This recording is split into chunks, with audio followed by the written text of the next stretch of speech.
Assalamualaikum warahmatullahi wabarakatuh. Innal hamdalillah nahmaduhu wa nasta'inuhu wa nastaghfiruh wa na'udzu billahi min shururi anfusina wa min sayyiati a'malina. Man yahdihillahu fala mudhillalah wa may yudlil fala hadiyalah. Asyhadu an la ilaha illallah wahdahu la syarikalah wa asyhadu anna Muhammadan abduhu wa rasuluh. Ya ayyuhalladzina amanu taqullaha haqqa tuqatih wa la tamutunna illa wa antum muslimun. Ya ayyuhan nasu taqu rabbakum alladzi khalaqakum min nafsin wahidah wa khalaqa minha zawjaha wa batha minhuma rijalan katsiran wa nisaa'a wattaqullaha alladzi tasaaluna bihi wal arham innallaha kana 'alaikum raqiba. Ya ayyuhalladzina amanu taqullaha wa qulu qawlan sadida yuslih lakum a'malakum wa yaghfir lakum dhunubakum wa may yuti'illaha wa rasulahu faqad faza fawzan 'azima. Amma ba'd, fa inna asdaqal hadithi kitabullah wa khairal hadi hadi Muhammadin sallallahu alaihi wasallam wa syarrul umuri muhdatsatuha wa kullu muhdatsatin bid'ah wa kullu bid'atin dhalalah wa kullu dhalalatin finnar. Ikhwani fillah rahimani wa rahimakumullah, kita teruskan kembali kajian tentang akidah al-Imam Asy-Syafi'i rahimallahu taala. Dan kita masih dalam pembahasan tentang sifat kalamullah. Bagaimana akidah Imam Syafi'i tentang kalamullah, tentang Al-Qur'anul Karim. Sudah kita sampaikan beberapa ucapan atau riwayat beliau. Sekarang kita lanjutkan lagi. Dikatakan di sini, wa waqafa rahimallah mauqifan qawiyan didda man qala bi khalqil Qur'an. Al-Imam Asy-Syafi'i rahimahullah sangat tegas, sangat kokoh pendirian beliau terhadap orang-orang yang mengatakan Al-Quran adalah makhluk. Faqad dzakara atau faqad dzukira indahu Ibrahim ibnu Ismail ibnu Ulayyah. Suatu saat beliau pernah disebutkan seseorang yang bernama Ibrahim bin Ismail bin Ulayyah. Dan dia adalah seorang Jahmiyun, pengikut kelompok Jahmiyah yang tidak mengimani nama ataupun sifat Allah Subhanahu wa taala. Maka Imam Syafi'i rahimahullah mengatakan tentang orang ini, yaitu Ibrahim bin Ismail bin Ulayyah, ana mukhalifun lahu fi kulli syai'. Aku menyelisih orang ini dalam segala hal, khususnya dalam masalah al-aqidah. Di sini kita lihat sikap tegas Imam Asy-Syafi'i rahimahullah terhadap seorang yang sesat dan menyesatkan. Tidak mengapa di dalam Islam kalau orang itu disebutkan namanya dan sekaligus disebutkan tentang kesesatannya. Ini bukan riba, ini bukan menggunjing yang diharamkan. Bahkan ini merupakan suatu hal yang termasuk al-amr bil ma'ruf dan nahi anil munkar. Di antaranya di sini Imam Syafi'i rahimahullah ketika disebutkan seorang yang sesat dan menyesatkan, beliau langsung mengingatkan umat tentang kesesatan orang tersebut, tentang penyimpangan orang tersebut. Seraya beliau mengatakan, ana mukhalifun lahu fi kulli syai'. Aku menyelisih orang itu dalam segala hal. Wa fi qaulihi la ilallah. Demikian pula tentang akidahnya yang berkaitan dengan la ilaha illallah. Lastu aqulu kama yaqul. Aku tidak mengatakan sebagaimana ucapannya. Ana aqulu la ilaha illallah alladzi kallama Musa min wara'i hijab.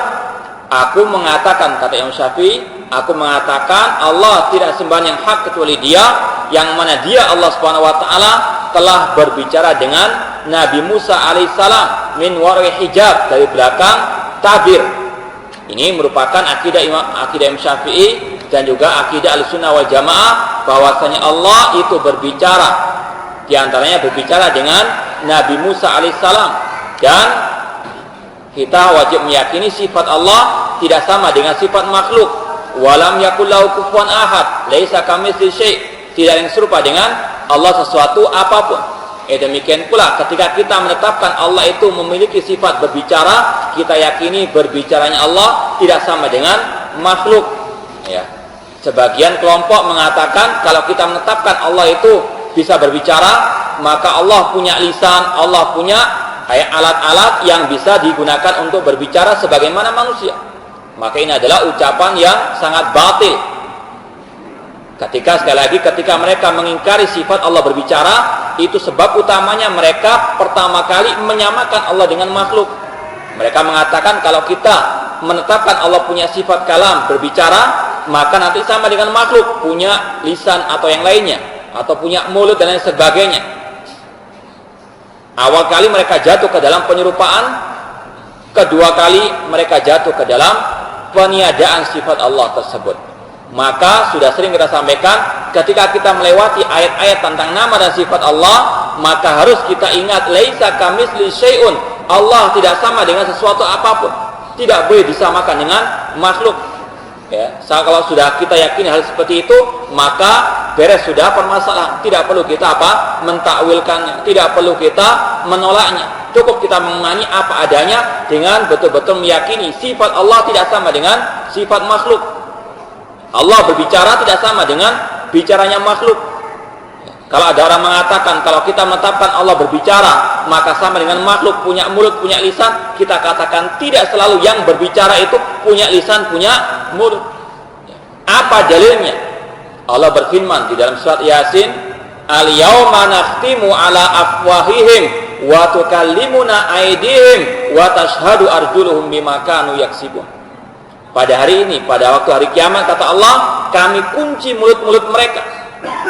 Wa tukallimuna aydihim, yang berbicara dengan kami adalah tangan-tangan mereka. Tangan-tangan manusia pada hari kiamat akan berbicara dengan Allah. Apakah namanya berbicara harus punya mulut, punya lisan? Kita katakan tidak mungkin. Artinya apa? Tidak melazimkan, tidak mengharuskan namanya berbicara harus punya alat-alat sebagaimana manusia, mulut ataupun lisan.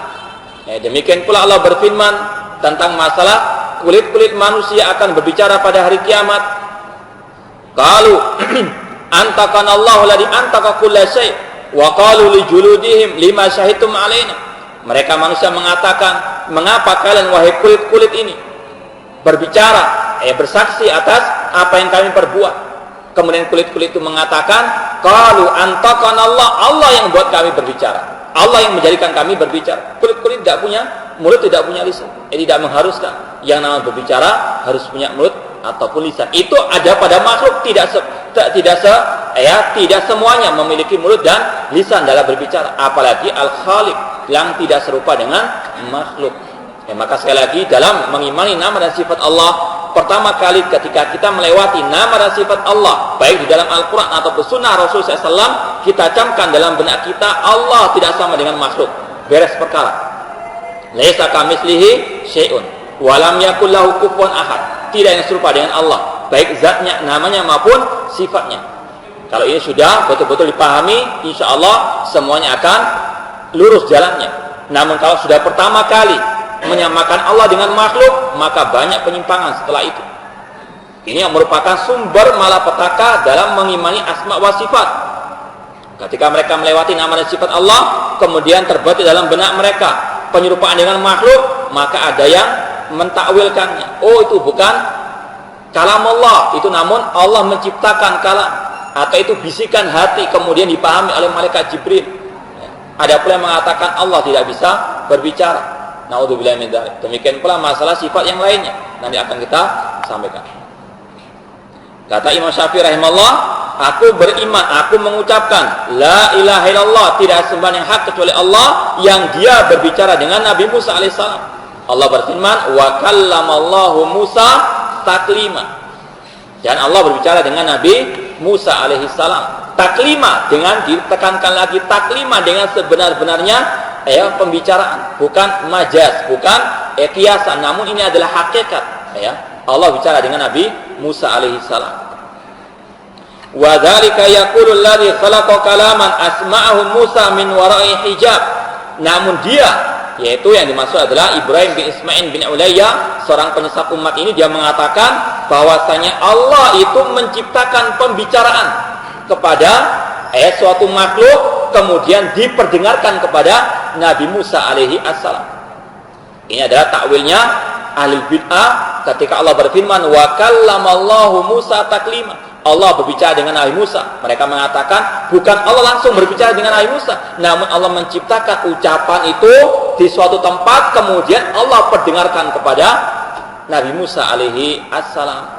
Ya, sebagai mereka mengatakan Allah menciptakan pembicaraan di balik pepohonan, kemudian Nabi Musa mendengar suara tersebut. Bukan Allah yang berbicara, namun Allah menciptakan pembicaraan pada makhluk. Yang mana nanti akhirnya bahwasanya firman Allah itu adalah makhluk. Ya. Nanti apa konsekuensi setelah itu? Kalau namanya kalamullah, firman Allah itu makhluk, Al-Quran itu makhluk, maka boleh untuk direvisi, boleh untuk apa? Ya, dikoreksi kembali. Karena banyak namanya makhluk ada kesalahannya. Ini adalah bahaya orang mengatakan Al-Quran adalah makhluk. Dan itu yang terjadi. Sekali lagi di sini Imam Syafi'i rahimahullah sangat tegas kepada mereka-mereka yang tidak mau mengimani sifat Allah, yaitu kalamullah. Walam yasbut anna al-Imam Syafi'i rahimahullah takallama fi mas'alatil lafzi wa ka'anna hadhihi mas'alata hadatsat ba'dahu. Dan tidak pernah diriwayatkan dari Imam Asy-Syafi'i rahimahullah bahwasanya beliau berbicara tentang masalah lafaz, ucapan atau bacaan Al-Qur'an seseorang itu termasuk makhluk atau merupakan sifat Allah. Ini sudah pernah kita sampaikan, ada pembicaraan di antara ulama Ahlussunnah wal Jamaah tentang masalah ini. Ini sudah kita sampaikan kemarin. Di antara metode ahli bid'ah, mereka memiliki permainan cantik. Terkadang mereka tidak langsung ke poin permasalahan, namun mereka cari tikungan, cari belokan untuk mengarah kepada akidah mereka yang batil. Di sini mereka ketika mengatakan Al-Quran makhluk, serempak ulama sepakat mengatakan barang siapa mengatakan Al-Quran makhluk maka kafir. Ini jemaahnya Ahlussunnah wal Jamaah. Ketika al-bid'ah mendengar seperti itu, bagaimana ketegasan ulama Ahlussunnah memerangi akidah mereka? Mereka pun apa? Cari jalan lain, yaitu mengatakan bahwasanya bacaan Al-Qur'anku adalah makhluk. Bukan Al-Qur'annya makhluk, namun bacaan Al-Qur'anku adalah makhluk. Maka para ulama pun juga tegas dalam masalah ini. Yang pertama, ucapan seperti ini adalah ucapan yang tidak pernah dikatakan oleh para sahabat tabi'in ataupun tabi'in. Dan ucapan tersebut itu mengandung dua hal. Yang satu benar, yang satu batil. Kalau dikatakan bacaan Al-Qur'anku itu adalah makhluk, kalau yang dimaksud adalah suara sang pembaca, itu betul adalah makhluk. Namun lantunan ayat-ayat Al-Quran yang keluar dari lisannya itu adalah kalamullah. Makanya ulama mengatakan, di antara Imam Ahmad rahimahullah mengatakan, man qala lafzi bil Qur'ani makhlukun fahuwa mubtadi' atau fahuwa jahmiyun. Barang siapa mengatakan bacaan Al-Qur'anku adalah makhluk, maka dia adalah kelompok Jahmiyah. Dan barang siapa mengatakan bacaan Al-Qur'anku itu bukan makhluk, maka dia ahli bid'ah. Karena apa? Karena ucapan tersebut mengandung dua kemungkinan, yang hak dan yang batil. Kemudian juga ucapan tersebut tidak pernah dicontohkan oleh ulama as-salaf. Oleh karena itulah kita sudah sering kita katakan dalam pertemuan-pertemuan kita di antara kemarin, bahwasanya hati-hati dengan ahli bid'ah. Terkadang mereka punya dul wajhain, punya dua muka. Fa idza laqitu wa idza laqul ladina amanu qalu amanna wa idza khalau ila syayatinihim qalu inna ma'akum innama nahnu mustahzi'un. Apabila mereka bertemu dengan orang beriman, mereka mengatakan amanna, kami beriman sebagaimana kalian. Kami ahli sunnah seperti kalian. Namun kalau mereka kumpul dengan setan-setan mereka, mereka mengatakan inna ma'akum, kami bersama kalian, innama nahnu mustahzi'un. Ketika kami berkumpul dengan ahli sunnah atau orang beriman, kami hanya sekedar memperolok mereka. Maka hati-hati, ini banyak sekali dapati pada zaman sekarang, orang-orang yang dulu wajahan, bermuka dua, senyum di depan kita, namun di belakang menusuk kita. Maka wajib untuk berhati-hati, waspada. Demikian pula di antara metode al-bidah, mereka punya trik-trik yang terkadang ahli sunnah tertipu dengannya. Punya permainan cantik yang tidak terkadang disadari oleh sebagian ahli sunnah, bahwanya mereka ingin untuk menghancurkan dakwah ahli sunnah, menghancurkan dakwah as-salafiyah. Maka wajib untuk sekali lagi berhati-hati. Ini kita bisa mengambil pelajaran daripada ulama-ulama Ahlussunnah wal Jamaah, bagaimana ketegasan mereka dan kehati-hatian mereka, ketelitian mereka menghadapi para penyesat umat. Ya. Di antaranya di sini ketika al-bid'ah mereka mengatakan Al-Quran makhluk, sepakat Ahlussunnah mengatakan Al-Quran adalah kalam Allah. Barang siapa mengatakan Al-Quran makhluk, maka dia kafir. Al-bid'ah memiliki cara lain lagi, membuat cara lain lagi, cara baru lagi, yaitu mengatakan bacaan Al-Quran itu adalah makhluk. Yang mereka tujukan adalah Al-Quran adalah makhluk. Cuma mereka apa? Tidak ingin secara langsung biar tidak ditegasi oleh Ahlussunnah wal Jamaah. Namun Ahlussunnah ulama tetap tegas mengatakan barang siapa mengatakan bacaan Al-Quran itu adalah makhluk, maka dia kelompok Jahmiyah. Dan barang siapa mengatakan bukan makhluk, dia adalah al-bid'ah. Dua-duanya salah. Ya. Karena apa? Ucapan tersebut mengandung hak dan yang batil. Ucapan tersebut tidak pernah diucapkan oleh para as-salafus saleh radhiyallahu taala anhu. Namun permasalahan ini dikatakan oleh pengarang di sini, ini terjadi setelah zamannya Imam Asy-Syafi'i rahimahullah, yaitu khususnya pada zaman Imam Ahmad. Setelah meninggalnya Imam Syafi'i rahimahullah, muncul permasalahan bacaan Al-Quran itu adalah makhluk atau bukan makhluk. Makanya tidak diriwayatkan dari Imam Syafi'i tentang hal seperti ini. Walidzalika lam yarid lahu fiha kalamun tsabitus sanad. Oleh karena itulah tidak diriwayatkan dengan sanad dari beliau tentang masalah bacaan Al-Quran itu makhluk atau bukan makhluk. Walakin akan tetapi ruya anhu rahimallah ma yus'iru annahu yufarriq baina sautil qari' wal maqru' biduni an yusarrih bi syai'in. Akan tetapi Imam Syafi'i rahimahullah taala pernah diriwayatkan dari beliau meskipun hanya sekedar isyarat, ya tidak jelas, bahwasanya Imam Syafi'i rahimahullah beliau membedakan antara suara yang membaca dengan lantunan ayat-ayat yang dibaca. Suara manusia itu adalah makhluk. Adapun lantunan ayat-ayat yang keluar dari lisan orang tersebut adalah kalam Allah. Nanti seperti akan dijelaskan mushaf Al-Quran. Mushaf Al-Quran ini tidak semuanya kalam Allah, tidak semuanya makhluk. Maka tidak bisa dikatakan mushaf Al-Quran adalah kalam Allah. Karena apa? Di dalam mushaf yang pertama ada kertas, ini merupakan makhluk. Sampulnya adalah makhluk. Demikian pula mungkin ada muqaddimah, ada mungkin tulisan catatan, penerbitan siapa, kemudian tanggal berapa. Ini bukan kalam Allah. Demikian pula kata para ulama, tintanya bukan kalam Allah. Demikian pula mungkin ada fahrisnya. Mungkin ada keterangan-keterangan di belakangnya, ini bukan kalam Allah. Oleh karena itulah tidak disyariatkan bersumpah dengan mushaf. Makanya para pejabat mungkin banyak korupsi karena tahu mungkin ini bukan kalam Allah, berani mereka melanggar sumpah mereka. Karena apa? Sumpahnya sudah tidak benar. Sumpah dengan apa? Dengan mushaf. Tidak pernah para ulama as-salafus saleh disumpah dengan mushaf, karena mushaf semuanya itu bukan kalam Allah. Artinya apa? Ada yang makhluk. Makanya para ulama pun memperinci tentang masalah ini. Bersumpah dengan nama Allah, bukan dengan mushaf. Tidak pernah dicontohkan oleh para salafus saleh bersumpah dengan apa atau disumpah dengan mushaf. Di sini dikatakan bahwa Imam Syafi'i rahimahullah ada isyarat dari ucapan beliau membedakan antara suara yang membaca dengan lantunan atau bacaan Al-Quran itu sendiri. Wa hadza min aqidatis salaf, dan inilah akidahnya ulama as-salaf. Dibedakan, suara manusia adalah makhluk, sedangkan bacaan Al-Quran adalah kalam Allah. Faqad rawal Baihaqi bi sanadihi an Ar-Rabi' bin Sulaiman, diriwayatkan Imam Baihaqi dengan sanadnya dari Ar-Rabi' bin Sulaiman, qala Syafi'i rahimahullah, Imam Syafi'i berkata, astahibbul qira'ata fit tawaf. Aku mensunnahkan, artinya menganjurkan untuk membaca Al-Quran ketika orang itu tawaf. At-tawaf, ketika orang itu haji atau umrah, ini kata Rasulullah SAW, at-tawaf itu seperti sholat. Namun di dalam tawaf boleh orang itu berbincang-bincang dengan temannya atau yang lainnya. Adapun sholat tidak diperbolehkan. Namun sama, syaratnya harus orang itu dalam keadaan thaharah. Maka apa yang dilakukan oleh orang yang tawaf? Kata Imam Syafi'i rahimahullah, aku menganjurkan untuk apa? Banyak membaca Al-Quran. Kemudian wal qiraatu afdalu ma takallama bihil mar'u. Dan bacaan Al-Qur'an itu adalah seutama-utama yang dibaca atau yang diucapkan oleh seseorang.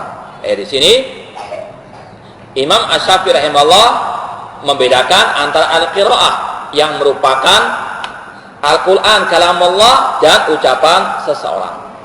Maka dari sini kata pengarang bahwasanya Imam Syafi'i rahimahullah membedakan antara ucapan atau suara manusia yang merupakan makhluk dan bacaan Al-Qur'an yang terdengar dari bacaan tersebut yang merupakan kalamullah. Kemudian kita lanjutkan, qala Syekhul Islam rahimahullahu taala, berkata Syekhul Islam Taimiyah rahimahullah, wa li hadza ittafaqa salaful ummah wa a'immatuha ala anna al-Qur'an alladhi yaqra'uhu al-muslimun kalamullah taala.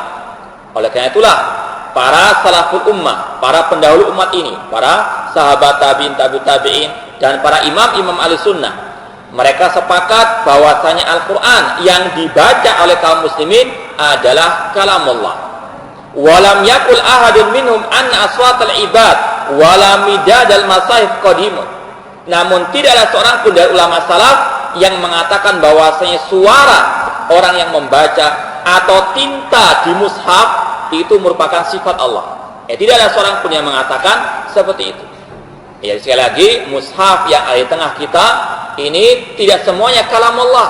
Yang kalamullah merupakan yang kalamullah adalah ayat-ayat Al-Qur'an yang tertulis di dalam mushaf ini. Adapun mushaf ini ada yang makhluk. Sampul ini, kertasnya, tintanya itu adalah makhluk, bukan kalamullah, bukan sifat Allah. Tidaklah seorang pun yang mengatakan bahwasanya sampul ini atau tinta mushaf adalah kalamullah. Ma'ittifaqim ala annal musbat baina lawhil mushaf kalamullah. Namun mereka sepakat bahwasanya yang tertulis di dalam mushaf ini merupakan kalamullah. Wa qala Nabi sallallahu alaihi wasallam, Nabi pernah bersabda, zayyinul qur'ana bi aswatikum. Hiasilah Al-Qur'an dengan suara-suara kalian. Di sini dibedakan antara Al-Qur'an itu sendiri dan suara manusia.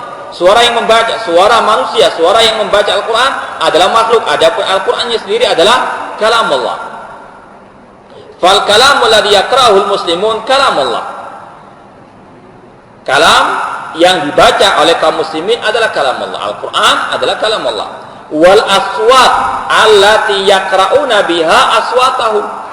Adapun suara yang dijadikan sebagai atau suara yang keluar dari bacaan mereka adalah suara mereka, adalah makhluk. Wallahu a'lam. Ini yang dikatakan oleh Syekhul Islam Ibnu Taimiyah rahimallahu taala. Kemudian wa khulasatu madhhab Syafi'i fi hadhil mas'alah annahu yara anal kalam sifatun lillahi azza wa jalla. Kesimpulan dari pembahasan ini bahwasanya Imam Syafi'i berpendapat, berkeyakinan, berakidah bahwasanya al-kalam merupakan sifat Allah. Di antara sifat Allah adalah al-kalam. Wa anal qur'ana min kalami, dan bahwasanya Al-Qur'an merupakan kalamullah. Kalamullah itu bukan hanya Al-Qur'an, namun juga ketika Allah berbicara dengan Nabi Musa, ketika Allah berbicara dengan Nabi Adam, demikian pula nanti Allah berbicara dengan para penghuni surga. Allah memiliki sifatul kalam. Di antara kalam Allah adalah Al-Qur'anul Karim. Wa kalamu ghair makhluk, dan kalamullah itu bukan makhluk. Wa qad kaffara man qala bi khalqil Qur'an, dan Imam Syafi'i rahimahullah di antara ketegasan beliau mengkafirkan orang-orang yang mengatakan Al-Qur'an adalah makhluk. Namun sekali lagi perlu dibedakan antara hukum secara umum. Kita mengatakan secara umum, barang siapa mengatakan Al-Qur'an adalah makhluk, maka dia kafir. Adapun orang perorangannya, individu-individu yang mengatakan seperti itu perlu diperinci lagi. Adapun Imam Syafi'i sendiri pernah mempraktekkan kaidah dalam mengkafirkan, yaitu beliau mengkafirkan seorang yang bernama Hafsu al-Fardu, karena ketika ditegakkan hujah kepadanya dia masih belum bisa menerima Al-Qur'an adalah kalamullah, dia tetap bersikeras Al-Qur'an adalah makhluk, maka Imam Syafi'i pun mengatakan dia adalah orang yang kafir. Dan ini adalah salah satu yang dikatakan oleh para ulama, memang yang berhak mengkafirkan adalah para ulama, bukan setiap orang.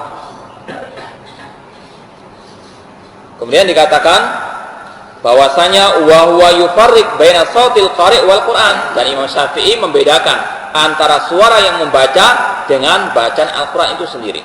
Fasautul qari' makhluk, suara yang membaca adalah makhluk, sedangkan al-makruh yang dibaca adalah kalamullah yang merupakan sifatnya Allah Azza wa Jalla.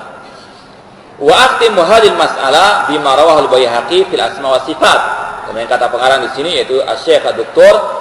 Muhammad bin Abdul Wahab Al-Aqil, beliau mengatakan, aku tutup permasalahan ini atau aku akhiri permasalahan ini dengan apa yang diriwayatkan Imam Baihaqi dalam kitab beliau Asma wa Sifat bisanadihi an Ali bin Sahal Ar-Ramli qala sa'atu Syafi'i anil Qur'an.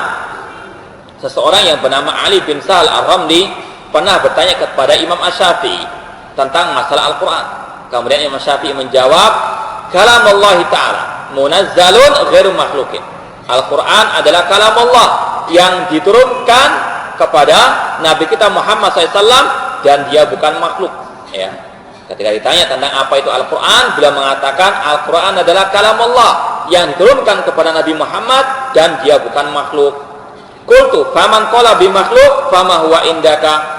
Kemudian ketika ditanya oleh seorang yang bernama Ali bin Sahal Ar-Ramli, kemudian bagaimana pendapat engkau wahai Imam Syafi'i tentang orang yang mengatakan bahwasanya Al-Quran adalah makhluk? Maka Imam Syafi'i mengatakan kafirun, orang itu kafir. Qala wa qala Syafi'i radhiyallahu anhu malakitu ahadan yani asatidatahu illa qala man qala fil Qur'an innahu makhluk fa huwa kafirun. Dan Imam Syafi'i mengatakan tidaklah aku menemui seorang pun dari para ulama, yang beliau maksud adalah guru-guru beliau. Artinya sepakat guru-guru beliau, gurunya Imam Syafi'i mengatakan barang siapa mengatakan Al-Quran adalah makhluk maka dia kafir. Ini bukan hanya ucapannya Imam Syafi'i atau guru-gurunya Imam Syafi'i, bahkan sepakat Ahlussunnah mengatakan seperti itu. Namun ini hukum secara umum, ucapannya kufur, namun orangnya ini perlu perincian terlebih dahulu. Sebagaimana yang sudah kita sampaikan ketika zamannya Imam Ahmad rahimahullah ta'ala, ada seorang al-khalifah yang bernama Al-Ma'mun. Dia mengatakan Al-Quran adalah makhluk. Bahkan tidak cukup hanya itu saja, dia menjadikannya sebagai undang-undang negaranya dan memaksa rakyatnya untuk mengatakan Al-Quran adalah makhluk. Yang tidak sesuai dengan ucapannya dia disiksa, dipenjara. Berapa banyak ulama yang mati di penjara pada waktu itu karena mempertahankan Al-Quran adalah kalamullah. Di antaranya Imam Ahmad rahimahullah ta'ala, beliau dipenjara sampai Ma'mun pun meninggal sebelum Imam Ahmad dikeluarkan dari penjara. Namun meskipun demikian, Imam Ahmad dan imam-imam Ahlussunnah yang lainnya tidak mengkafirkan khalifah tersebut. Dalam artian apa? Masalah kafir mengkafirkan pemimpin kaum muslimin ini butuh hukum penjelasan fatwa dari para ulama. Ulama saja berhati-hati dalam masalah hal ini. Namun sangat disayangkan orang-orang yang jahil, mereka gegabah dalam kafir mengkafirkan para ulama atau para al-khulafa atau pemimpin kaum muslimin. Kemudian waqala fi kitabil i'tiqad, berkata Imam Al-Baihaqi dalam kitabnya Al-I'tiqad, wa qad dzakara Syafi'i rahimahullah ma dalla ala anna ma natlu min al-Qur'an bi alsinatina wa nasma'u bi adhanina wa naktubuhu fi masahina yusamma kalamullah.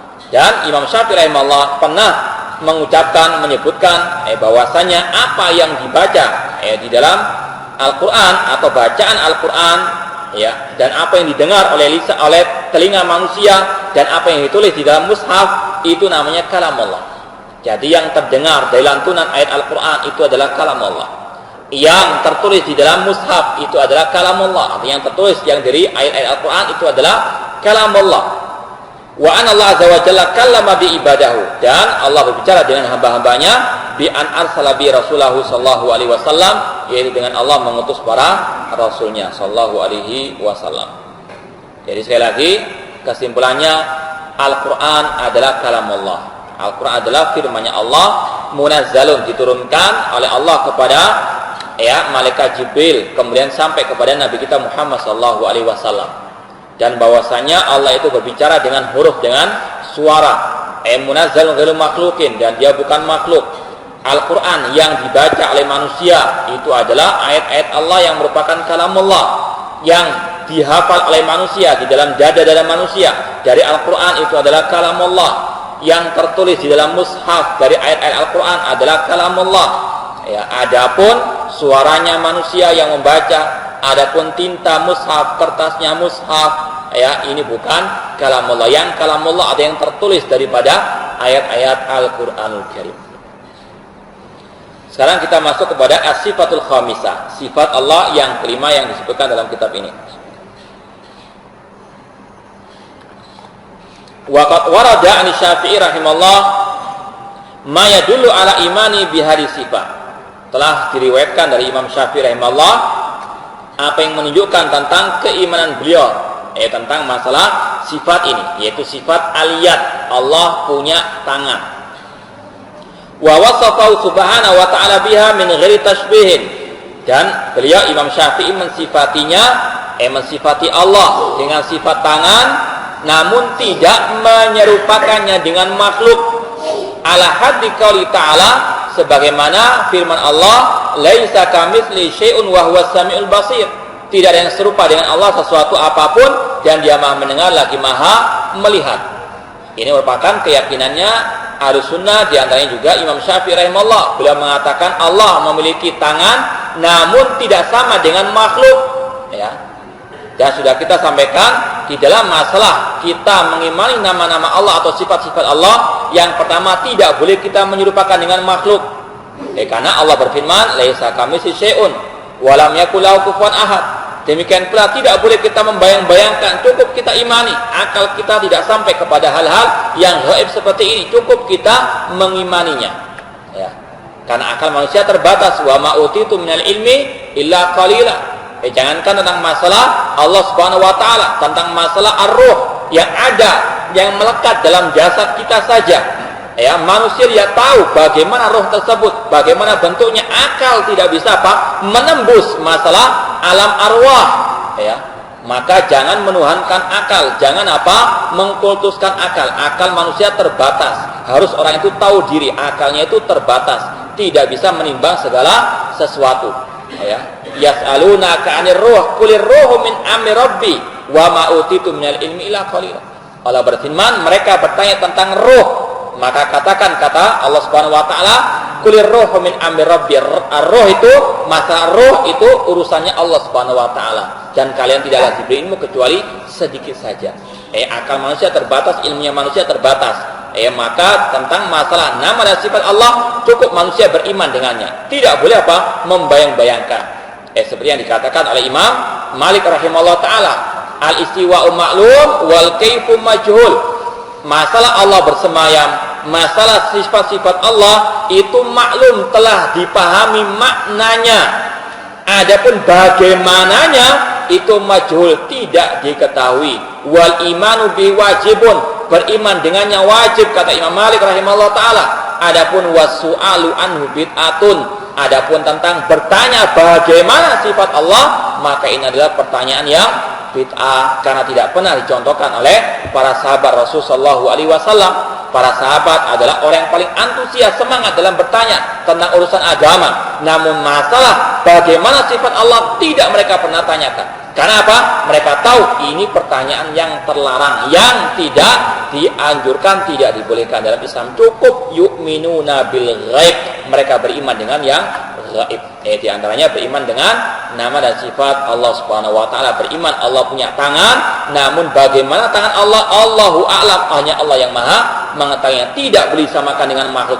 Demikian pula tidak boleh ditakwilkan, tidak boleh diselewengkan maknanya. Jangan mengatakan makna tangan itu dalam Al-Qur'an maksudnya adalah kekuatan, maksudnya adalah kekuasaan. Maka Ahlussunnah mengatakan, dari mana engkau mengatakan seperti itu? Apa dalilmu? Apakah engkau lebih tahu daripada Allah? Allah mengatakan dirinya punya tangan, engkau mengatakan maknanya adalah kekuasaan ataupun kekuatan. Apa dalilmu? Mengatakan memalingkan makna aliyat yang merupakan bahasa Arab yang fasih, yang maknanya adalah tangan. Namun apakah sama dengan makhluk? Tidak harus. Seperti yang sudah sering kita katakan, manusia punya tangan, hewan juga punya tangan. Apakah sama? Tidak sama. Manusia punya kaki, hewan punya kaki, tidak sama. Antara makhluk saja sifat-sifat seperti itu tidak sama, apalagi antara al-khaliq dan makhluk. Baik, sekali lagi cukup kita mengimani apa adanya tanpa menyerupakan dengan makhluk, tanpa kita membagaimanakan, tanpa kita mentakwil, tanpa kita menyelewengkan maknanya yang sebenarnya, yang mana Allah mengatakan bahwanya sifatnya orang-orang Yahudi adalah suka menyelewengkan kalam Allah, firman-Nya Allah. Yuharrifunal kalima an mawadhihi. Mereka Alkitab, orang Yahudi suka mentahrif, mentakwil, menyelewengkan kalam Allah dari tempatnya.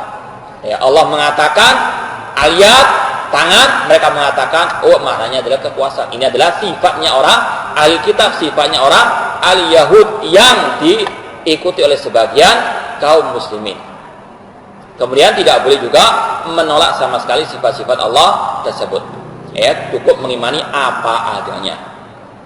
Fakar rawa Abu Ya'la bi sanadihi ilal Imam Syafi'i rahimahullah annahu qala.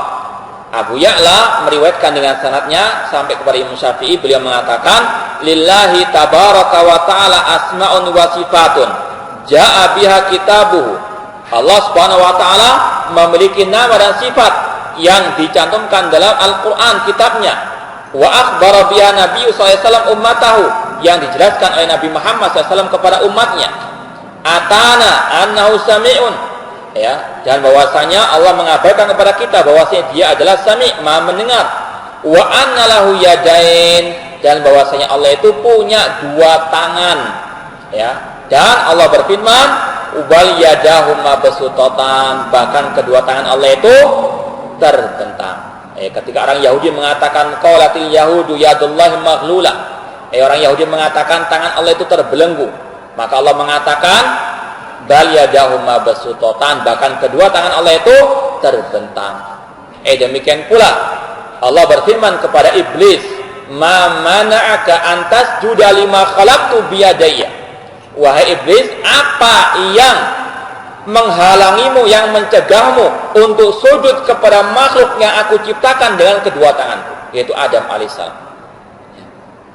Di sini kata para ulama, kalau orang itu tidak percaya dengan sifat tangan bagi Allah Subhanahu wa taala, kalau ada orang tidak mengimani sifat tangan bagi Allah Subhanahu wa taala, maka kata para ulama, iblis lebih baik daripada orang tersebut. Karena apa? Ketika Allah mengatakan, wahai iblis, mengapa engkau tidak sujud kepada zat yang aku ciptakan dengan kedua tanganku? Iblis tidak menolak, tidak mentakwil tangan Allah tersebut, mempercayai, tidak mengatakan, engkau enggak punya tangan ya Allah, engkau punya kekuasaan saja.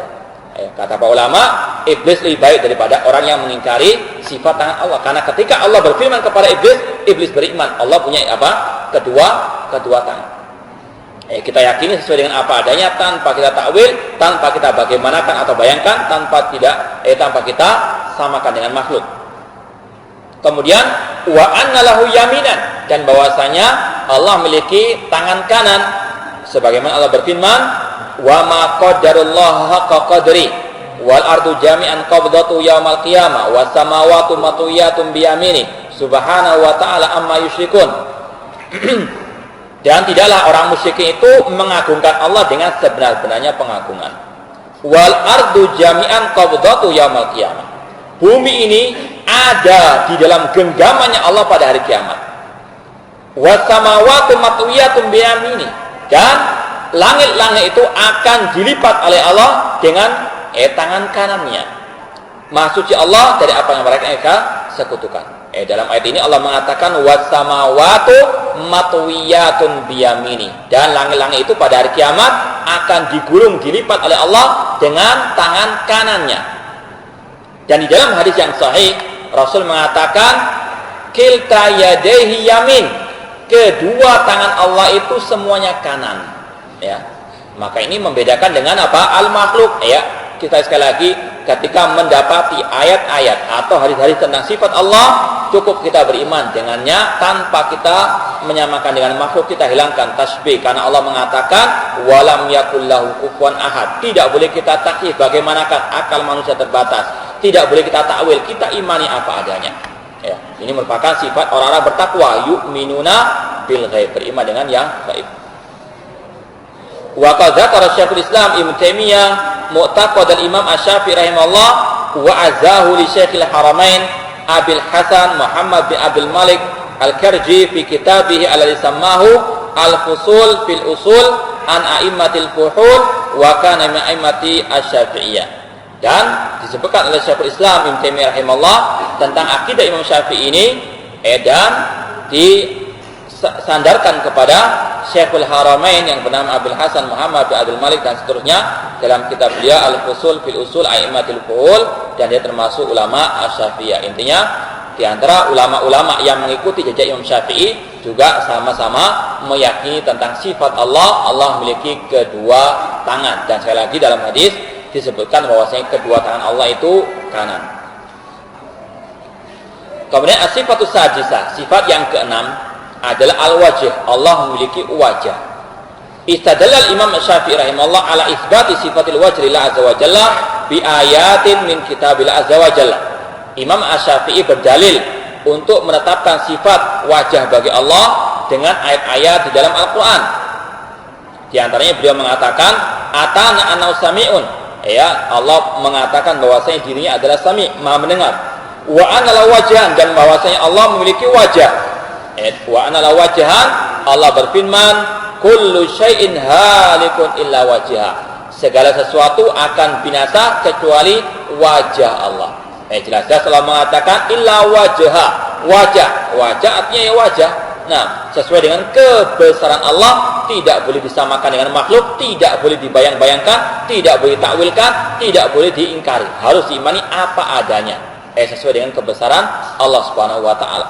Demikian pula Allah berfirman, wa yabqa wajhu dzul jalali wal ikram, wa yabqa wajhu rabbika dzul jalali wal ikram. Maha kekallah wajah Rabbmu yang memiliki kebesaran dan kemuliaan. Jelas-jelas Allah mengatakan wa yabqa wajhu rabbika. Enggak boleh ditakwil. Sebagian orang mengatakan maknanya adalah kekuasaan Allah. Kita katakan ini adalah takwil, menyelewengkan makna yang sebenarnya kepada makna yang lain tanpa dalil. Ini adalah takwil yang dicelah oleh Allah ketika menceritakan tentang orang-orang al-Yahud atau al-Kitab. Kemudian adapun firman Allah yang berbunyi fa aina ma tuwallu fa thamma wajhullah, dimanapun kalian berada maka palingkanlah wajahmu. Fa thamma wajhullah, maka itu adalah wajhullah. Di sini para ulama tafsir mengatakan wajhullah di sini maknanya adalah kiblat. Karena apa? Karena ayat ini berkaitan dengan masalah arah kiblat. Meskipun mereka sepakat mengatakan itu adalah kiblat, namun tidak menolak adanya sifat wajah bagi Allah Subhanahu wa taala. Makanya kita katakan takwil yang tercela itu adalah menyelewengkan makna yang dohir kepada makna yang lain tanpa dalil, tanpa ada alasan yang kuat untuk memalingkannya. Adapun di sini Allah mengatakan fa aina ma tuwallu fa thamma wajhullah. Dimanapun kalian berada maka palingkanlah wajahmu, maka engkau akan mendapati wajhullah. Maksudnya adalah kiblatnya Allah Subhanahu wa taala. Karena apa? Ayat ini konteksnya berkaitan dengan masalah al-jihad, masalah arah kiblat. Demikian pula di dalam Al-Qur'an ada kata-kata yang secara sepintas kalau orang kurang paham tafsir ulama mengatakan itu artinya tangan, padahal itu bukan artinya tangan. Allah berfirman dalam surat Az-Zariyat, was-samaa'a banainaha bi'aidin. Dan langit itu kami bangun dengan bi'aidin. Aidin itu kalau orang yang sebagian kurang memahami tafsirnya Pak ulama mengatakan dengan tangannya, dengan tangan Allah. Padahal aidin di situ maknanya adalah kekuatan Allah. Jadi tidak salah kalau dikatakan itu adalah kekuatan. Karena apa? Aidin di situ bukan dari kata-kata yadun, namun dari kata-kata ada yaidu aidin. Artinya kekuatan. Sekali lagi ini butuh penjelasan para ulama. Jadi kalau ada ulama mentafsirkan aidin itu kekuatan, bukan takwil. Karena apa? Itu bukan dari kata-kata yadun. Jadi di sini pentingnya juga apa? Belajar bahasa Arab. Biar apa? Ketika mendapatkan terjemahan tidak salah kaprah. Demikian pula dalam ayat ini, maksudnya wajah di sini bukan wajah Allah sebagaimana dalam ayat wa yabqa wajhu rabbika dzul jalal wal ikram. Namun di sini artinya adalah kiblat. Qala yakni kiblatullah. Wajhullah di sini maknanya adalah kiblatullah. Wa hadza la yadullu ala ta'wili li hadhihi sifat. Bukan maknanya takwil Li'anal ulama fassaru hadil ayat bihada tafsir akhdan min sababi nuzuliha. Karena para ulama ketika mentafsirkan ayat ini, mereka mengambilnya, mentafsirkannya berdasarkan sebab turunnya ayat ini, yaitu berdasarkan masalah apa? Perpindahan arah kiblat. Kama rawa dzalik an Mujahid wa ghairuhu min a'immati tafsir. Atau sebagaimana diriwayatkan oleh para ulama dari ulama tabi'in yang bernama Mujahid dan selainnya daripada ulama-ulama at-tafsir. Jadi sekali lagi, perlu semuanya kembali kepada penafsiran para al-ulama, agar kita tidak suudzon terlebih dahulu. Karena memang ada kata-kata yang kelihatan itu sifat Allah padahal itu bukan sifat Allah, namun maknanya adalah sesuatu yang berkaitan dengan masalah penafsiran para ulama berdasarkan dalil-dalilnya. Saya rasa cukup sekian. Wa akhiru da'wana alhamdulillahirabbil alamin. Wassalamualaikum warahmatullahi wabarakatuh.